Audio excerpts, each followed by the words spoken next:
So a huge name was backstage. Did you hear about this? WrestlePurist at WrestlePurist, according to sources, CM Punk is backstage at tonight's NXT.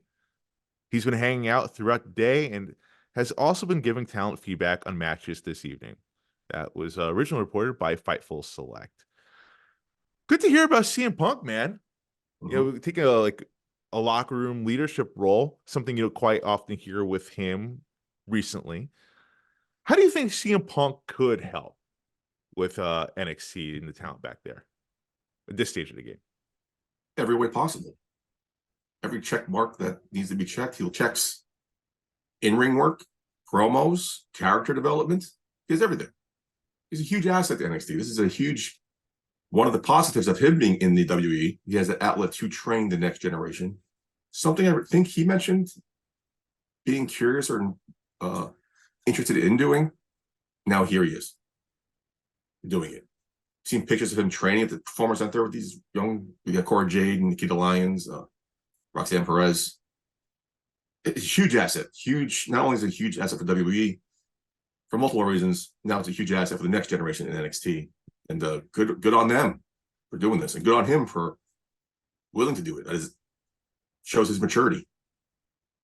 Absolutely. I think right now CM Punk is doing everything possible to show that he's changed.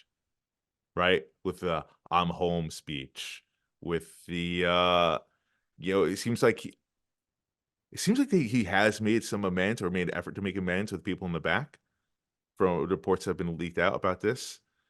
And now to this, being backstage with, kicking with Shawn Michaels and offering insight and feedback to these up and coming wrestlers.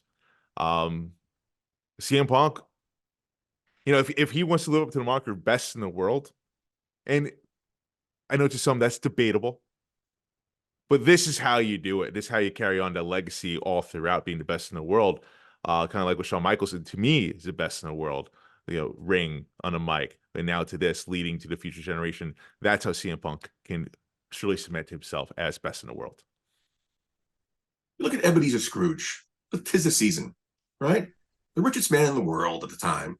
What did he do? He hoarded it, but he was still the richest man. But no one cared. Everyone hated him. Until he became the richest man when he saw those ghosts, and now he's happy, joy, love all, be all. That's what CM Punk's doing now. Now he was the best in the world in the ring. Now he's just cementing that legacy as being the best in the world by passing his knowledge on to the next generation and training them in NXT, which I think is awesome. And just shows his different CM Punk we're not used to seeing. Right. I like this CM Punk. Especially this is the biggest way you can offer help here, because a lot of these wrestlers in NXT, they can go in the ring. Mm-hmm. Without a shadow of doubt. They're freaks, as they're athletic freaks in there. But CM Punk, he's a natural born talker. And that's kind of being like the knock on some of these NXT people that move up. Like they're not necessarily the best on the mic. Mm-hmm. And he can definitely pull that out of them. That's the best thing he can do with them. Totally agree. It's so excited now. See what's going on with NXT with him there.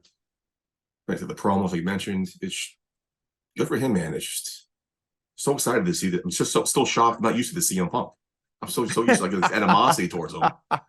Last couple weeks, I'm still like, all right, go CM Punk, go Phil Brooks. And this is how you carry on your legacy too. You know what I'm saying? Bret Hart was one of those guys who was a solid legacy. Goldberg, great legacy. But then you turn on to the Shawn Michaels, the Triple H's, who are carrying on their tradition, the Dusty Rhodeses, who are passing on their knowledge to the next generation. I'm not saying he's in the same league as Dusty Rhodes yet, maybe. But CM Punk he was a big Dusty Rhodes guy, though. Yeah.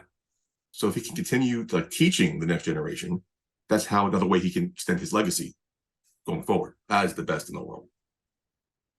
Do you think he's genuinely doing this? Or do you think this is something that he feels that he has to do to silence the critics? I want to say he genuinely wants to do this. But again, I mentioned, I heard him say something about training and passing on the next. Yeah. I forgot when it was, if it was before or after he signed. Last couple months had been a blur. But I think genuinely he wants to do this.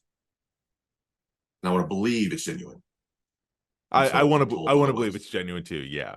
Because it's crazy. He's such a polarizing figure. Like you hear half the people say he's the biggest scumbag in the face of the earth. Then you hear the other half say like, dude, the guy is fucking awesome. Yeah. It's weird. Right? Mhm. Like, and you have to understand, like, these are people's perspectives. So this is their truth that they're talking here. Like everyone can have an experience. Like people could say, like, Michael J. Puddy, I met him once on a bad day. It was a bad day for you, but hey, it was my first time meeting. He was an absolute scumbag. Yeah, Could be true for that person. Celebrities all the time. Like all the celebrities are dick, but then like, oh, I just had a bad day. Right. So Could have a bad day. And plus, I mean, I really feel like the stuff they went on at AEW, I feel like was not all on Punk.